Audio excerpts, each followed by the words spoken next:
但那等候耶和华的必重新得力，他们必如鹰展翅上腾，他们奔跑却不困倦，行走却不疲乏。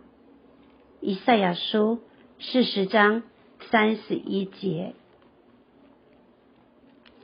就到我靠耶和华的，要得到新的快乐，要亲像鹰鸟体势飞悬，走也无野，行也无闲。以赛亚书40章31节。因为你必赐福于义人，上主啊，你必用恩惠如同盾牌，四面护卫他。诗篇5篇12节。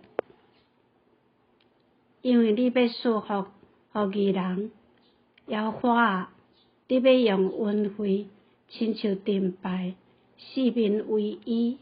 诗篇5篇12节。流泪撒种的必欢呼收割，诗篇126篇第5节。流目屎也种子的，要出欢喜的声收割，诗篇126篇第5节。你要把你的重担卸给耶和华，他必抚养你，他永不叫义人动摇。诗篇55篇22节。就将你的担卸予耶和华，伊要扶持你，伊永远无互义人摇掣。